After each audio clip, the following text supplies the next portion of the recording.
Rotary club of Erode சென்டரில் 11வது project செயலாக்க நிகழ்ச்சியில் ரொட்டேரியன் கே சீனிவாசன் மற்றும் கே சகாதேவன் ஆகியோர் சிறப்பிக்கிறார்கள். தீவிர குற்ற வழக்குகளில் கைதாகும் பிரதமர், அமைச்சர், மாநில முதல்வர் உள்ளிட்டோரை பதவி நீக்கம் செய்யும் மசோதா தொடர்பாக ஆய்வுக்குழு நியமிக்கப்பட்டிருக்கிறது. 30 நாட்களுக்கு மேல் சிறையில் இருந்தால் பதவி நீக்கம் செய்யும் அரசியலமைப்பு சட்ட திருத்த மசோதா இந்த மசோதாவினுடைய முக்கிய அம்சம்.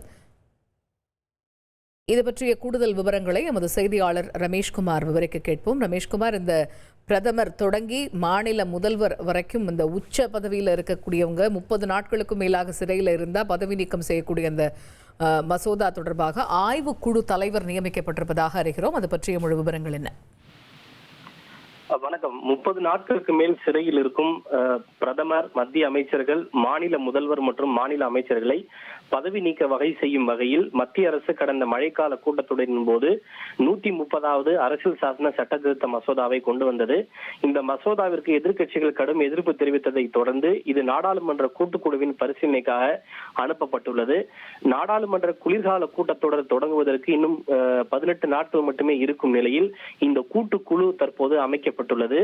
மொத்தம் 31 பேர் கொண்ட கூட்டுக்குழு அமைக்கப்பட்டுள்ளது. இதில் மக்களவையை சேர்ந்த 21 பேரும், மாநிலங்களவையை சேர்ந்த 10 பேரும் இடம்பெற்றிருக்கின்றனர்.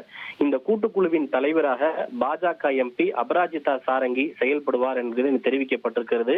மேலும் இந்த கூட்டுக்குழுவின் தலைவர்களாக முன்னாள் மத்திய அமைச்சர் ரவிசங்கர் பிரசாத், அதே போல பாஜக எம்பி பர்த்ருஹரி மகதாப், அனுராக் சிங் தாக்கூர் உள்ளிட்டோர் நியமிக்கப்பட்டிருக்கின்றனர்.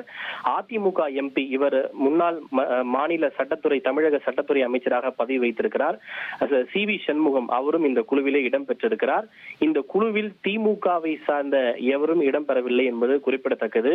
ஏனெனில் இந்த குழுவுக்கு எதிர்ப்பு தெரிவித்து நாங்கள் எங்கள் கட்சியின் பிரதிநிதிகளை அனுப்ப மாட்டோம் என காங்கிரஸ் உள்ளிட்ட எதிர்க்கட்சிகள் தெரிவித்திருந்தன. அந்த எதிர்க்கட்சிகள் தங்களுடைய குழுவை அனுப்பாததால் இந்த குழுவை அமைப்பதில் தொடர்ந்து காலதாமதம் நீடித்து வந்தது. ஆனால் தற்போது குளிர்கால கூட்டத்தொடருக்கு இன்னும் 18 நாட்கள் மட்டுமே இருப்பதால் சில உறுப்பினர்களை மட்டுமே கொண்டு இந்த நாடாளுமன்ற கூட்டுக்குழு அமைக்கப்பட்டுள்ளது. இந்த குழு இந்த மசோதாவை ஆய்வு செய்து எதிர்வரும் குளிர்கால கூட்டத்தொடரின் போது தன்னுடைய முழுமையான அறிக்கையை தாக்கல் செய்யும். அதன் பிறகு எதிர்வரும் கூட்டத்தொடரிலேயே இந்த மசோதா நிறைவேற்றப்படுவதற்கான வாய்ப்புகள் அதிகம் உள்ளது. விரிவான விவரங்களை வழங்கியமைக்கு நன்றி Ramesh. Rotary club of Erode சென்டரில் 11வது ப்ராஜெக்ட் செயலாக்க நிகழ்ச்சியில் ரொட்டேரியன் கே சீனிவாசன் மற்றும் கே சகாதேவன் ஆகியோர் சிறப்பிக்கிறார்கள்.